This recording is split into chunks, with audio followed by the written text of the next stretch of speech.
Welcome to the Oct Finals of the ICU Tournament.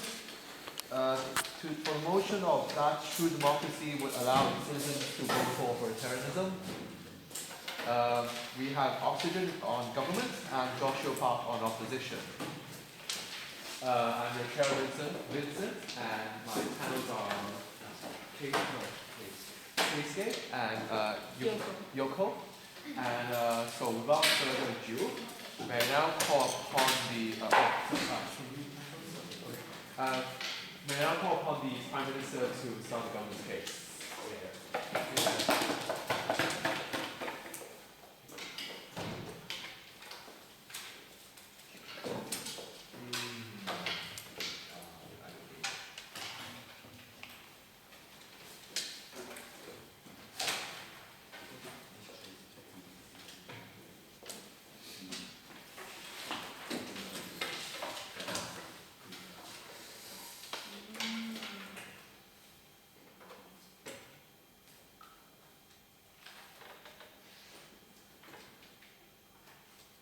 Mr. Speaker, considering the meaning of democracy, it allows all ideas to exist in society, even if the societal idea is sometimes, even if this idea is similar, looks like strange, we allow to exist, Mr. Speaker, because we respect the accountability of democracy. We think, in that sense, we think in the status quo, we disallow certain idea to exist in the formal election. We disallow certain idea to not to be debated in the equal ground, Mr. Speaker. We think that's fundamentally conscious. That's why we say we stand on side of proposition in today's debate. Two arguments for you today. Firstly, what is the true meaning of democracy? Secondly, we'd like to talk about what kind of practical benefit actually going to materialize under our proposals. Before that, what we stand for in today's debate, Mr. Speaker? We stand for in today's debate, we allow the political party which have the idea of authoritarianism, Mr. Speaker. And in the context of this debate, is Western developed democracy, which have developed democracy. No, thank you. Citizens are able to access the information like Japan or Korea, this kind of country we're going to talk about in today's debate. And also we are not supporting, Mr. Speaker, like humanitarian crisis. Under those we allow under those if those kind of authoritarianism committed this kind of conducted humanitarian crisis, we are more than happy to intervene in order to prevent this kind of circumstance. That's the model we stand. So basically we stand for today's debate, like case of Singapore, like the kind of dictatorship that which can prioritize the economy, just like to some extent overlooks extensive this kind of extent accountability, this kind of country would like to stand for in today's debate. Yes, sir. Assassinations in Russia, genocides in Syria, mass starvation in North Korea. When did international community actually intervene in your world? Mr. Speaker, we oppose this kind of circumstance as well on our side. We think international community should intervene on that kind of circumstance. That's what we stand for in today's debate. Moving on to the first point of science. What is the true meaning of democracy? Mr. Speaker, as I told you in my introduction, the true meaning of democracy is respecting all people's idea to exist in society. Because all people's idea is different, and also the nature of citizens is also different from the country to country. It's meaning that also the way to organize countries is also different. It should be different among the countries, Mr. Speaker. But in the status quo, liberal democracy assume the way of liberal democracy is the best form of way to organize a nation, Mr. Speaker. Despite the fact that at the same time we have to respect the all idea to exist in society. Meaning, ladies and gentlemen, there are cases that actually authoritarianism can be the best form of a way to organize society. We think this other kind of cases is necessary to prioritize the extension of politics. Those kind of circumstances surely exist in the world, Mr. Speaker. But in the status quo, we obviously we over prioritize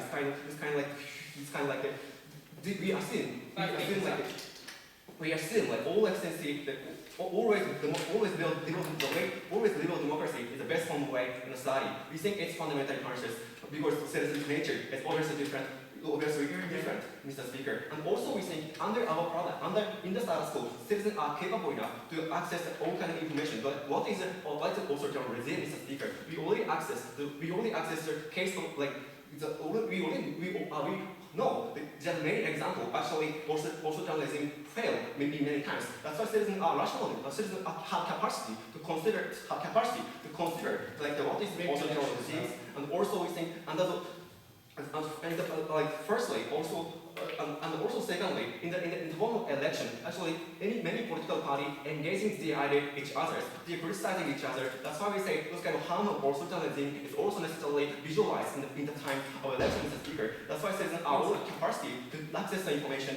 That's why we say citizens have a right to choose this kind of way the way to organize society, Mr. Speaker. That's why we say, and also in today's cases, the rationality of citizens is not the matter because assumption of democracy is assumed all people is rational. It's rational, ladies and gentlemen. That's why we allow the distributed people to vote for elections. We think that's why we have to respect that we can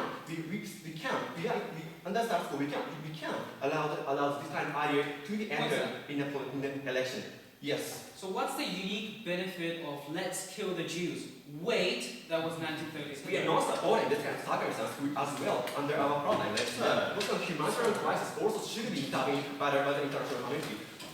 Moving to the second point, the values of the benefit, what kind of benefit is going to materialize under our proposal. Let's look at the best scenario of our side. We think let's look at the Singapore, ladies and gentlemen. We think like they actually successful form of authoritarian regime like they can prioritize their economy. That's why they can, and also they can grow up their economies, and also they can give the benefit to the citizen on the ground. That kind of circumstance is over because that kind of circumstance certainly exists in a society, Mr. Speaker. We think citizens can know, and citizens also know what kind of way, what citizens have a right to citizens have a right to demand what they want to, what they want. If they want economic development, and also citizens have a right to demand this kind of circumstance. Under our proposal, this kind of economic development and necessarily actually approved under our proposal, Mr. Speaker. As far as we say fundamentally that this is beneficial, this benefit trickle down to the citizen on the ground. And also we say probably our society might say there's a country which conduct humanitarian crisis. We think there are those kind of circumstances. We think in the first and foremost we can also have many examples to intervening in those kind of humanitarian crises in the first place. And also we think in that kind of circumstance is also reversible. Let's look at the case of in the Arab Spring. Actually many the citizens actually reverse the dictatorship regime in the first place. That's why we say even the authoritarian regime starting to be corrupted to going to harm the citizens. Actually, those kind of circumstances can be reversed by the citizen's voice, but in the status quo. That's why we say those kind of circumstances are unlikely to occur. And also, sadly, even if harm occurs, we think it's okay because this is the choice of people.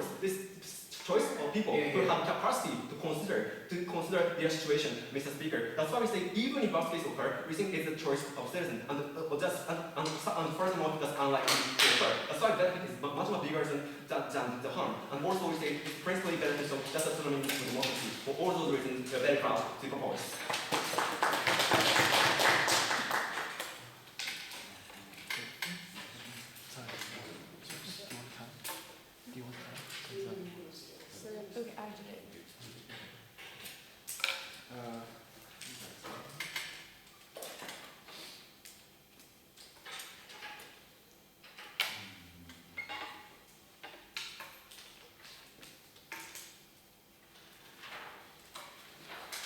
I thank the Prime Minister. May I now introduce the Leader of the Opposition to continue the debate.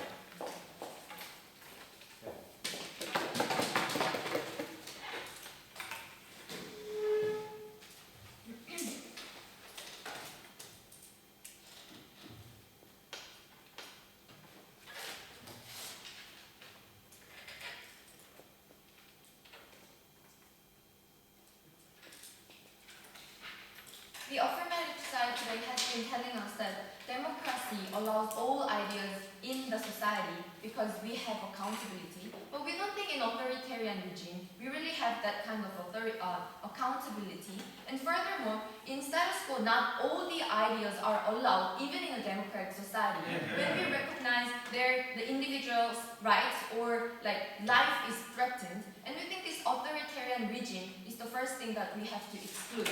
So we are going to bring you four arguments. Firstly, what's the principally what a democratic society should be. Secondly, how authoritarian regime persecutes minorities and undermine these people. Thirdly, why often these choices are irreversible. Lastly, another harms. So before I move into my arguments, several rebuttals. So they have been talking about true meaning of democracy, and they have been drawing how individuals' rights and ideas should be reflected in democratic society. Mr. Speaker, we think the moment you start to vote for authoritarian regime, we don't think this authoritarian regime has any incentive to hear from these individuals or collect these ideas because I already gained the power. We don't think democratic values are further respected or protected in this kind of scenarios. They have been drawing a scenario of Singapore. We think that's only a best case when they're having a benevolent authoritarian, but nobody can assure that when you once vote for authoritarian regime, they will go for benevolent authoritarian, right?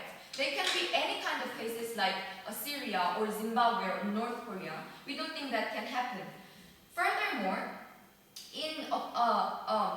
they have been talking about how they will have internal debate within political party and that will provide proper information. Mr. Speaker, we don't think they will be even informed because the authoritarian regime won't prefer to have another party in the first place.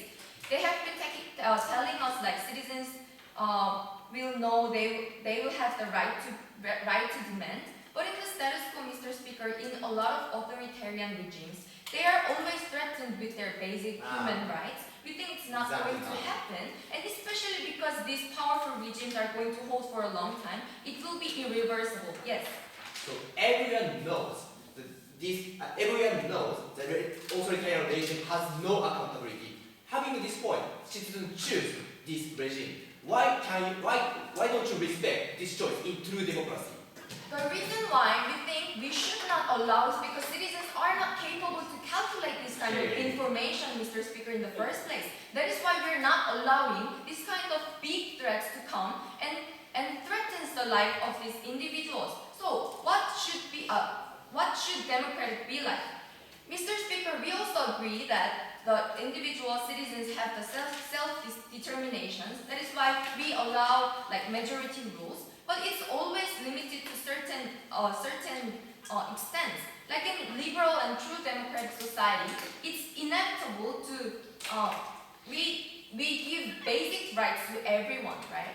So what does that mean? Even the minorities are considered and respected in democratic societies.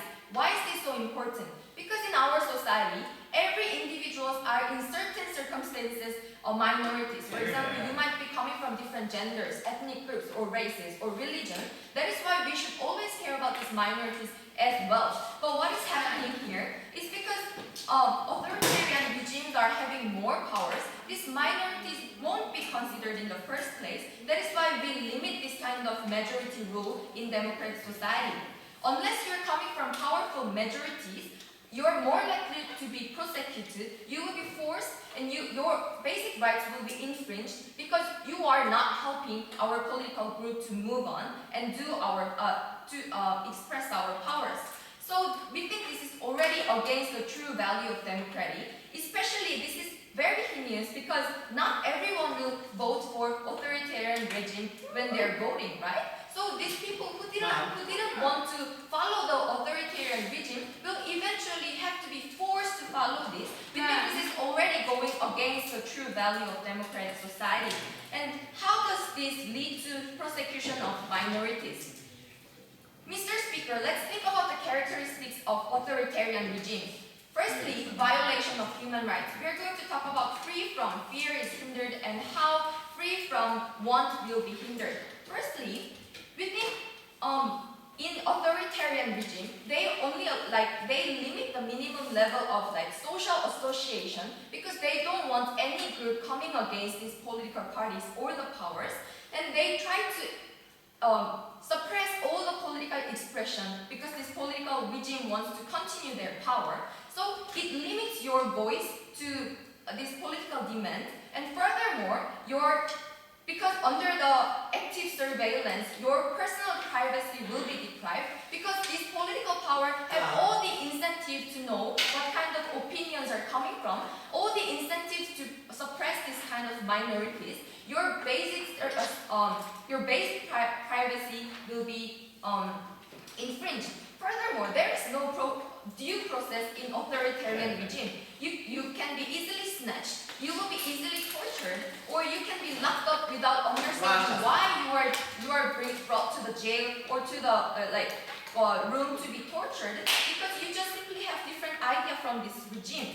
So this and this is only coming from soft case. When we think about hard, difficult scenarios, war scenarios coming from North Korea, Zimbabwe, or Syria, you will be easily likely to be exposed to genocide or starvation, and other minorities will be not reflected as human beings.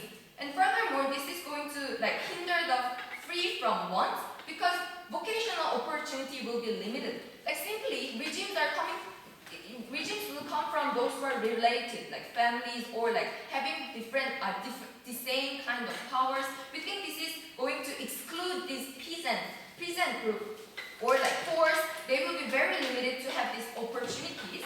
And furthermore, the wealth allocation will be very arbitrary, rather than coming from talents or merits or your opportunity and ability. Rather than that, this arbitrary